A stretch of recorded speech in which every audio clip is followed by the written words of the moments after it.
Hi. It's really good to have a chance to try to talk with you one-on-one, even though I know I'm just sending you a video.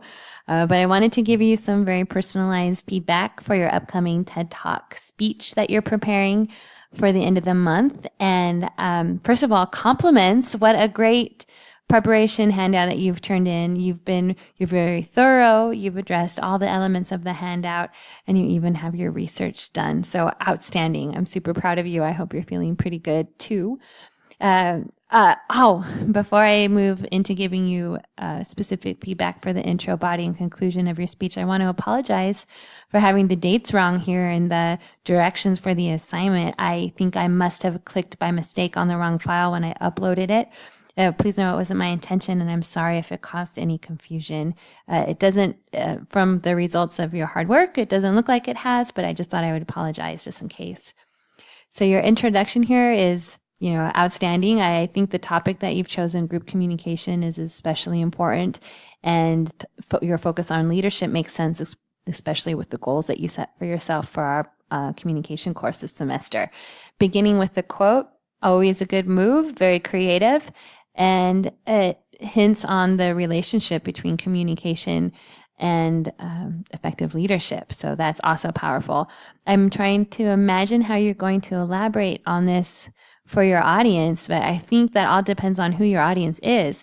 You most likely know your audience and will be able to personalize this intro to their personalities, and so that you can engage them and really grab their attention. So I imagine that's going to work out wonderful. The purpose statement you have is clear, straightforward, sets up a real nice foundation for your speech. I think the audience, after your introduction, will know what the goal is for this interaction, this communication situation, and your preview of your main ideas kind of sets them up to know what to focus on as they're listening to the body of your speech. So yeah, I know preparing a speech is a bit more repetitive than preparing a paper. You have those previews, then the actual talking, and then the conclusion where you summarize your main ideas. And I know this sometimes doesn't seem natural, because we don't really do that in communication or in conversations, but when we're giving a speech, it's a prepared communication act, and we really want to help our audience to listen, and not only to listen, but to remember our ideas. And using that format of telling your audience what you're going to say, saying it, and then reminding them what you said is designed to help establish a clear organizational structure, and then also to help guide them so they know when they're listening what to focus in on and what's important to remember. So nice work there. You got your preview, the body, and then the summary really well done here. Your main ideas, so I noticed that you're doing them just kind of like short phrases. A lot of your ideas actually are short phrases, and that kind of format is outstanding, especially for a speaking outline, because if you give your presentation from a paper, it's just kind of human nature to be more inclined to reading as opposed to having that interaction with your audience and really having good eye contact and gestures and vocal variety. So I really appreciate these kind of quick notes that you've done. However, this is a preparation handout, and it makes it a little bit harder for me to know exactly what you're going to say because, you haven't given the speech to me yet. So it's kind of some of the things are still up in the air and I'm trying to imagine. So if some of my feedback is a little off point, I apologize, and please know that I completely trust your artistry or your process for preparing a speech. I know you're a really good student, so I'm hoping that I just want to be sure and not to miscommunicate that I think this presentation is outstanding and is going to be outstanding. I'm just kind of giving some suggestions, and I'm hoping to hit the mark with my feedback to help you take it to the next level, like a coach more than like someone who's judging. So you have these kind of phrases here, and so I'm having to kind of imagine what you're saying. Quicker, more efficient. Yeah, the idea is spot on.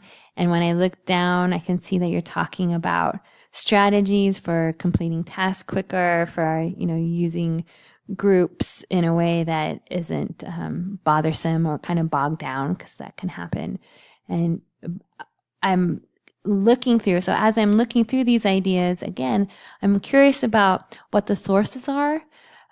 So I thought maybe these would be active links to the websites you were using, but they're not. So just a heads up when you're making your revisions for that final outline that you submit as part of your presentation assignment package at the end of the month, you're going to want to integrate these sources directly into your main ideas.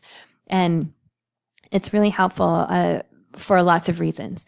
One, it shows how you're using the research to inform your thoughts and how your ideas connect and build on other communication scholars. So that's always outstanding. It also helps to establish your credibility, that you're not kind of fake news, but that your ideas are based on data and on research, and they're honest and truthful and valuable, worth listening to. And then the other reason why you want to include those sources is to avoid plagiarism. So there's 3 really good reasons to integrate those sources into your main ideas. Accuracy, another main point, also really important and kind of builds on what I was just saying about the importance of being credible. And that's really important for leadership and definitely important in group communication. And when you're, so again, because you just have these kind of quick things, it's hard for me to know exactly what you're going to say, but I imagine that you're going to take into consideration who your audience is and really work to keep them engaged. And one good strategy that speakers use is to include a variety of supporting material. So that would be your personal stories, statistics, facts, examples, anything that can help an audience reflect and kind of realize that a skill that they've developed in a certain area also transfers and applies in this area. So kind of metaphors, examples, those kinds of things might be helpful.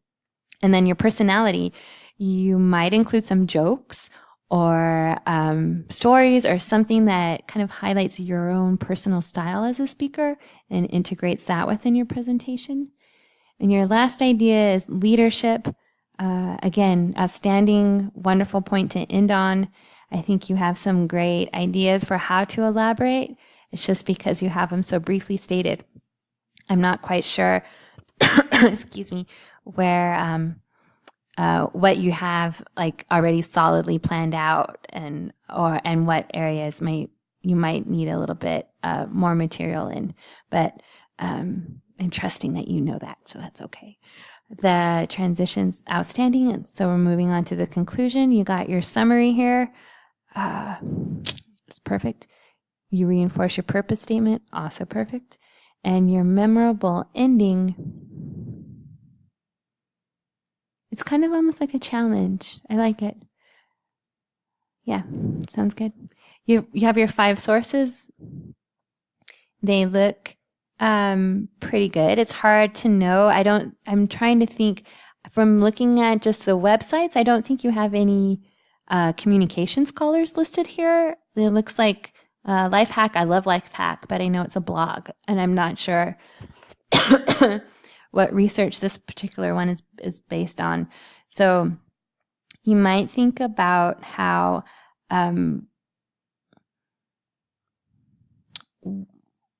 if there's any way maybe to swap out 1 or 2 of these sources for some solid, really well-researched communication studies from universities and scholars that are researching this currently.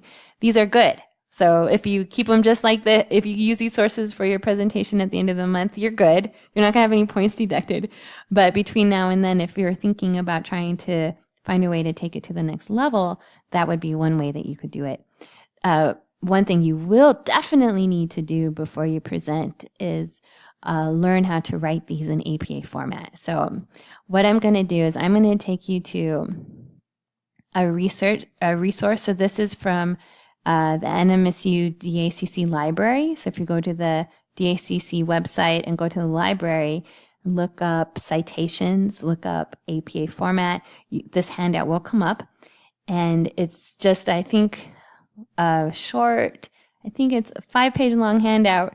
I don't recommend that you print it, but it has some really nice suggestions for how to specifically use APA for the sources that you have, and you have references that are all online periodicals. So if you're including a magazine article or an article from an academic journal, this would be the format you would use. You would put the last name of the researcher, the initials of the first name, and maybe if there's two authors, that's how you would do that. The date of the study, the title of the article, and then this is the title of the name of the journal or the magazine that it was published in, the page and the page numbers.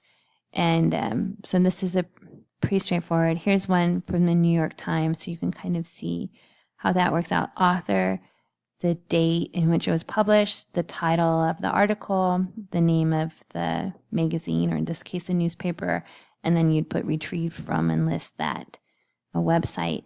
And then if you scroll down, you'll see there's other way for other websites. So I'm not sure, but here's a blog. So that would work for the life hacking one, podcasts and things.